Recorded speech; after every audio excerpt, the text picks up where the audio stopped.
Mae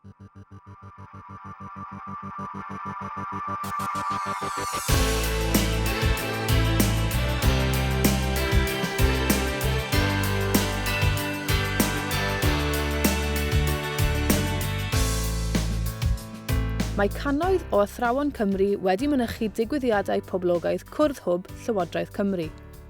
Os nad ydych chi wedi bod hyd yma, dyma gyflwyniad sydyn i ddigwyddiad Cwrdd Hwb. Mae'r digwyddiadau Cwrdd Hwb yn cael eu trefnu gan dîm dysgu digidol Llywodraeth Cymru. Sesiynau byr, anffurfiol, ar ôl ysgol yw'r digwyddiadau hyn, wedi eu hanelu at athrawon gyda ffocws ar rannu arfer da. Gallwch ddisgwyl clywed ychydig am Hwb a Hwb Plus fel rhan o'r digwyddiadau hyn, ond mae'r ffocws yn llawer ehangach na hynny. Wrth gyrraedd i'r Cwrdd Hwb, byddwch yn cofrestru, yn casglu eich paned ac yna'n eistedd wrth un o'r byrddau. Mae siaradwr ar bob bwrdd, a byddant yn rhoi cyflwyniad byr i chi ynghylch pwy ydyn nhw a beth yw eu gwaith. Maent yno'n y Cwrdd Hwb mwyn esbonio pa adnoddau sydd ar gael a sut allan nhw eich helpu. Dyma i chi rai o siaradwyr bwrdd eleni. My name is Peter Thomas. I'm the Senior Digital Leader for the Welsh Government Hwb team, and I'm here this evening to talk about the All Wales Learning Platform Hwb Plus. I'm Danny Young. I'm the Managing Director of Just Too Easy, and we lead the way in online creative educational programmes. So I'm going to be talking about the Just Too Easy tool suite. The tool suite incorporates a whole host of tools designed to get children creating content online. My name's Claire Holland. I'm a Year 5 and 6 teacher at Ysgol Glen Conway in North Wales. Today I'll be talking about how we've used Hwb Plus to establish a collaboration between the North and the South. I'm Aled Williams. I am currently Deputy Head Teacher at All Saints Church in Wales Primary School in sunny Barry, and I'm here today to talk about how we utilise and implement Hwb across our school. I'm Paul Watkins. I'm the Head of ICT at Sandfields Comprehensive School, Port Talbot, and I'm here today to speak about changing online behaviour, sharing our story with others and hopefully inspiring them with the things that we've done.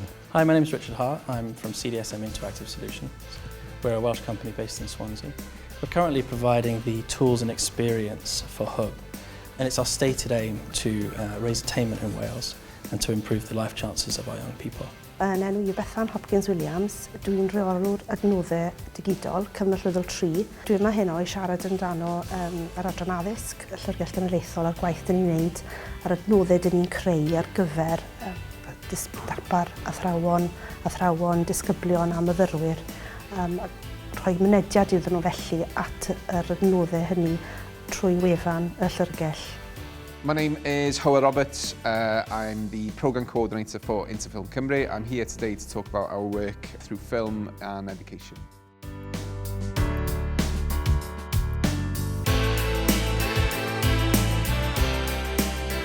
Good evening. We'll talk a little bit, as you can see there, about how the two schools have utilised and implemented Hwb Plus.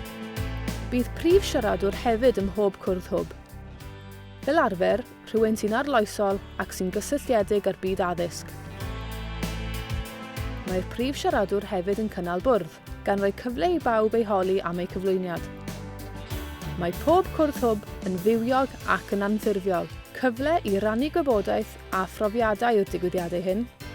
Dim cyflwyniadau hir, neb yn gwerthu eu cynnyrch, ond digon o gyfle i glywed am y datblygiadau diweddaraf y myd dysgu digidol yng Nghymru. Beth oedd barn rhai o fynychwyr Cwrdd Hwb am ddigwyddiadau eleni?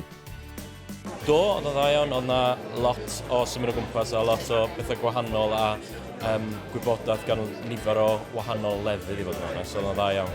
Mae'r noson wedi bod yn arbennig o dda.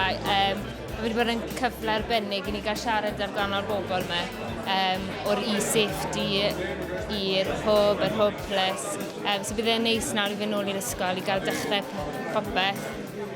Cam oedd gam. Mae pob Cwrdd Hwb am ddim, a gallwch ddod o hyd i wybodaeth llawn am y digwyddiadau a'r dudalen ddigwyddiadau Hwb. Dewch draw i gael gweld beth sy'n digwydd. Edrychwn ymlaen at eich gweld mewn Cwrdd Hwb yn fuan iawn.